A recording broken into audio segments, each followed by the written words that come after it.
Hello everyone, स्वागत है एक बार फिर से आपके प्यारे से channel smart study online classes पर। प्यारे बच्चों, जितने भी बच्चे 2026 में क्लास 10th का एग्जाम देंगे वह इस वीडियो को जरूर देखें, क्योंकि उनके लिए यह वीडियो बहुत ही महत्वपूर्ण होने वाली है।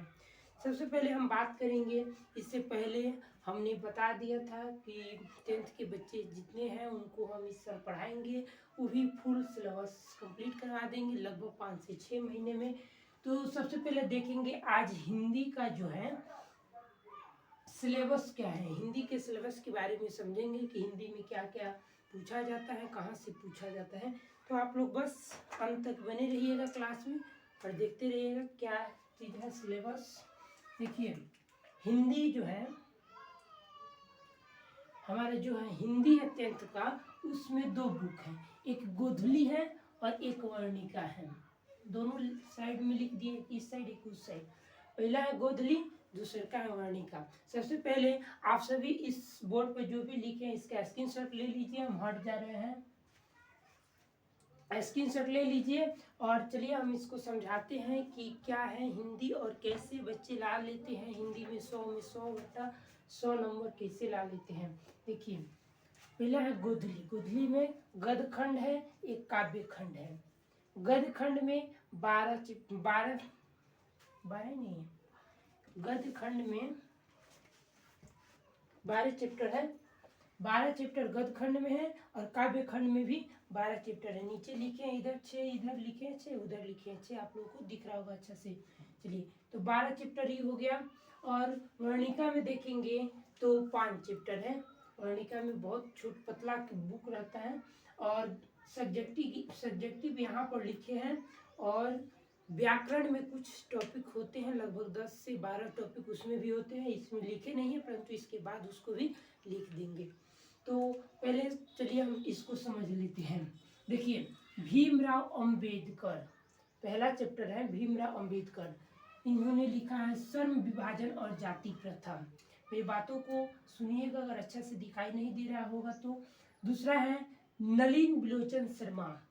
नलिन बिलोचन शर्मा विश्व के दांत। विश्व के दांत लिखे हैं, विश्व के दांत। अगला है मैक्स मुलर। मैक्स मुलर तीसरा नंबर है। मैक्स मुलर लिखे हैं भारत से हम क्या सीखे। चौथा नंबर है हजारी प्रसाद द्विवेदी। हजारी प्रसाद द्विवेदी लिखे हैं नाखून क्यों बढ़ते हैं। नाखून क्यों बढ़ते हैं।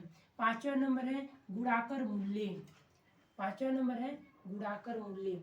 अब देखिए, गुणाकर मूल्य लिखे हैं नागरी लिपि।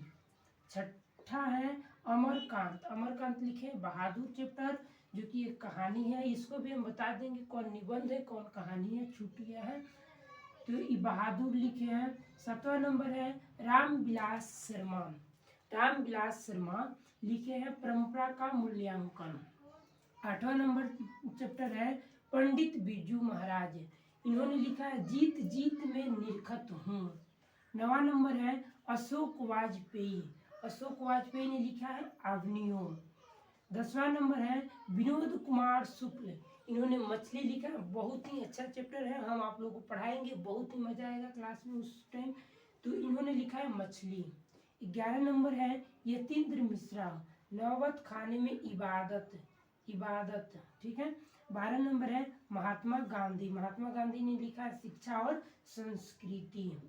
आप लोग मेरी बातों को सुनिएगा, गौर करिएगा मेरी बातों को, अगर ये अच्छा से नहीं दिखाई दे रहा होगा तो। चलिए, तो ये हो गया गद्य खंड।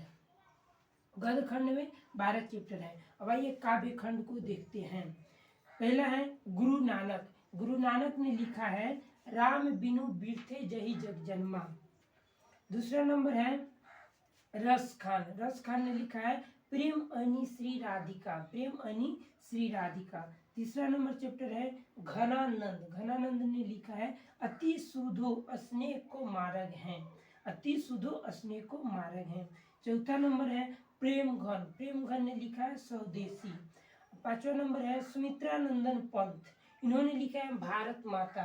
भारत माता। 6ठा नंबर चैप्टर है रामधारी सी दिनकर। इन्होंने लिखा है जनतंत्र का जन्म। 7वां नंबर देखते हैं अगे। इनका पूरा नाम है सच्चिदानंद हीरानंद वात्स्यायन अगे। इन्होंने लिखा है हिरोशिमा। 8वां नंबर चैप्टर है कुंवर नारायण। कुंवर नारायण वीर कुंवर सिंह, आप लोग जानते हैं उनको। चलिए, उन्होंने लिखा है एक वृक्ष की हत्या। 9वां चैप्टर है बीरेन डंगवाल, इन्होंने लिखा है हमारी नींद। 10वां नंबर चैप्टर है अनामिका, इन्होंने लिखा है अक्षर ज्ञान।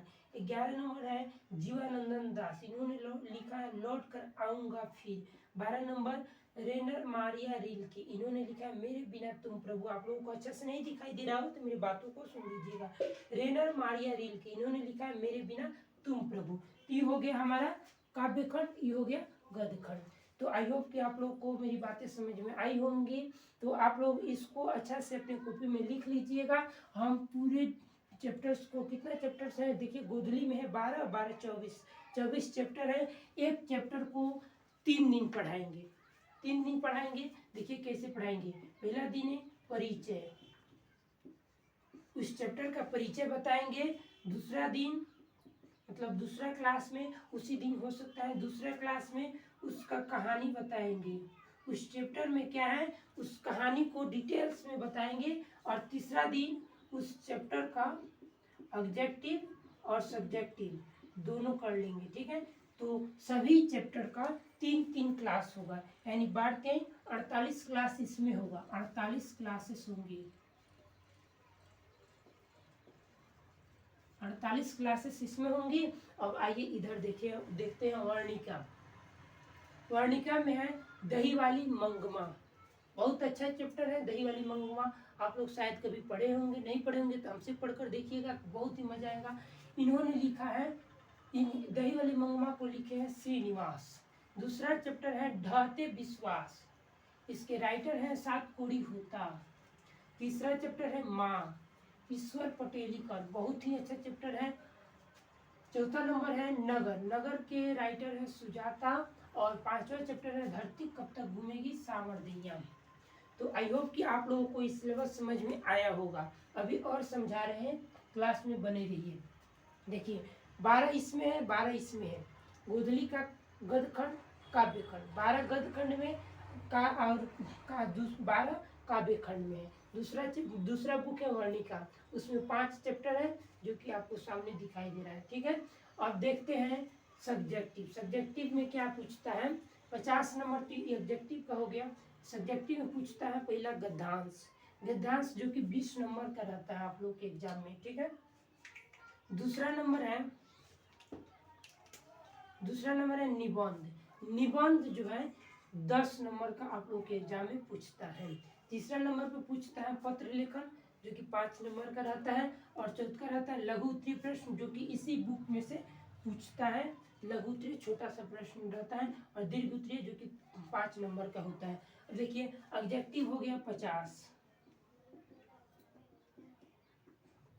एडजेक्टिव हो गया 50, 20 30 35 45 10 50, सब्जेक्टिव भी हो गया 50, सब्जेक्टिव भी हो गया 50, टोटल हो गया 100 मार्क्स। तो समझ गए। अब देखिए ऑब्जेक्टिव जो है 50 लिखे हैं, इसमें व्याकरण भी पूछता है और बुक से भी पूछता है। तो व्याकरण नहीं लिखे हैं परंतु लिख देते हैं अभी आप लोग लिख लीजिएगा उसको भी। तो पहले इसको समझ लिए, आई होप कि आप लोग समझ लिए होंगे और क्लास अच्छी समझ में आई होंगी आप लोगों को। तो क्लास को लाइक कर लीजिएगा, अपने दोस्तों में भी शेयर करिएगा और हाँ चैनल को सब्सक्राइब कर लीजिएगा। चलिए हम इसको मिटाते हैं और लिखते हैं व्याकरण में क्या क्या पूछता है।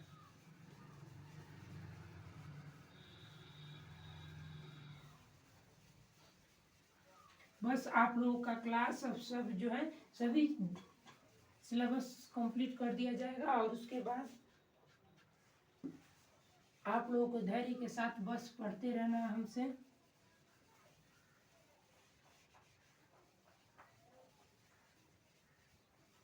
जितने भी विषय हैं सभी विषयों का ऐसे ही सिलेबस समझा देंगे और उसके बाद क्लासेस चालू हो जाएंगी कल या परसों से, ठीक है। तो चलिए हम लिख देते हैं पहले व्याकरण में क्या क्या पूछता है।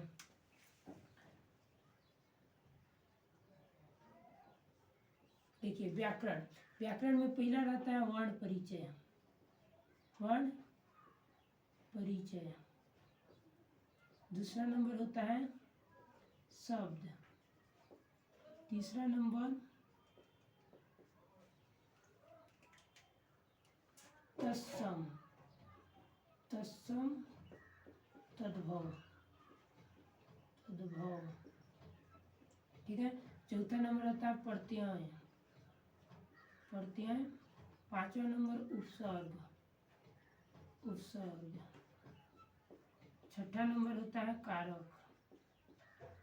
सातवां नंबर काल। आठवां नंबर निबंध। नौवां नंबर निबंध हो गया, कारक हो गया, संधि। 10वां नंबर होता है मुहावरा, मुहावरे। 11 नंबर विपरीतार्थक शब्द यानी उल्टा शब्द, जिसको आप लोग बोलते हैं उल्टा शब्द।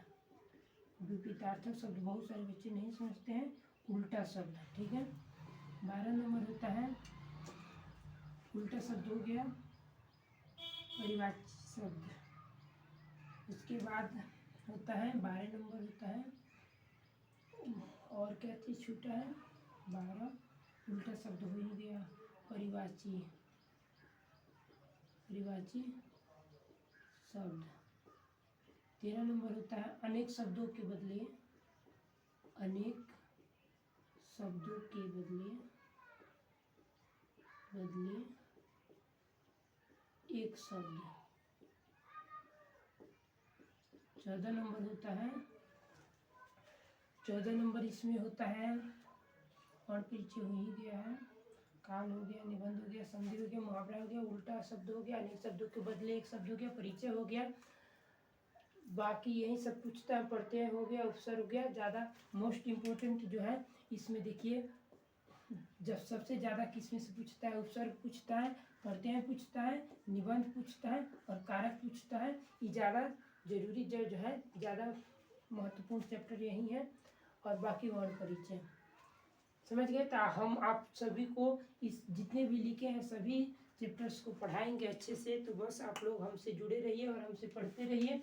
और जितना लिखे हैं गद्यांश, निबंध, पत्र लेखन, लघु उत्तरीय, दीर्घ उत्तरीय, इस सभी को हम अच्छे से पढ़ाएंगे।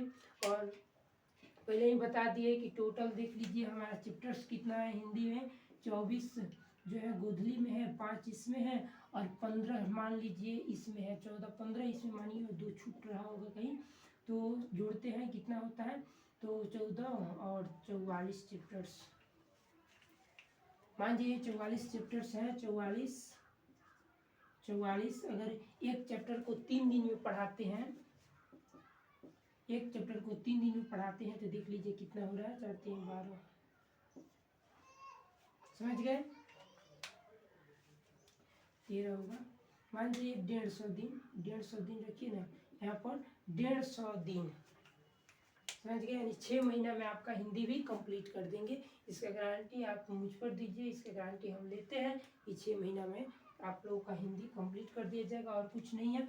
और रही बात इसको याद करने की, जैसे दही वाली माँ के राइटर कौन है? श्रीनिवास है। ढहते विश्वास सातकोड़ी होता है, माँ ईश्वर पटेलिकर है, नगर सुजाता है, धरती कब तक घूमेगी सावरधीना है। इसके लिए हम ट्रिक लाएंगे और ट्रिक के माध्यम से आप लोगों के दिमाग में सेट कर देंगे सभी राइटर्स के नाम और इन्होंने क्या लिखा है, उनका जन्म तिथि, निबंध, ये सब लिख देंगे। ठीक है। तो बस मिलते हैं अगले किसी दूसरे विषय के सिलेबस के साथ। हिंदी हमारा कंप्लीट हो गया, हिंदी सिलेबस समझा दिए। अब कल से हिंदी का क्लासेस शुरू हो जाएंगी। सबसे पहले हम देखेंगे पहला नंबर काव्यखंड में, काव्यखंड गोधली में देखेंगे, गद्यखंड में, जिसका नाम है संविभाजन और जाति प्रथा और जाति प्रथा। ठीक है। तो कल इस चैप्टर्स को बड़े ही डिटेल्स में पढ़ेंगे, तो आप लोग क्लास में जरूर जुड़िएगा। और हाँ, चैनल को सब्सक्राइब कर लीजिएगा। और थोड़ा अभी लाइट का प्रॉब्लम है, मेरा फेस अच्छा से नहीं दिख रहा होगा, तो आप लोग उसको मैनेज करिएगा। धीरे धीरे सब सुधार हो जाएंगे। ऐसे तो मान लीजिए अभी अच्छा से लिख भी नहीं पा रहे हैं, परंतु ये भी इसमें भी सुधार हो जाएगा लिखने में। तो मिलते हैं अगले वीडियो में, तब तक के लिए धन्यवाद। पढ़ते रहिए, हंसते मुस्कुराते रहिए। मिलते हैं किसी अगले वीडियो में।